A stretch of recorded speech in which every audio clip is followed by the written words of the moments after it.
Hello everybody and welcome. In this video I'm going to show you how to check serial number for your earbuds Plantronics Backbeat Pro.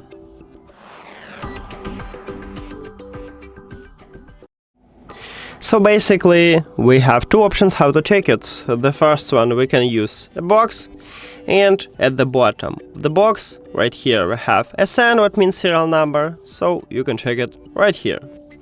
Or you can use an application. You need to open Backbeat app.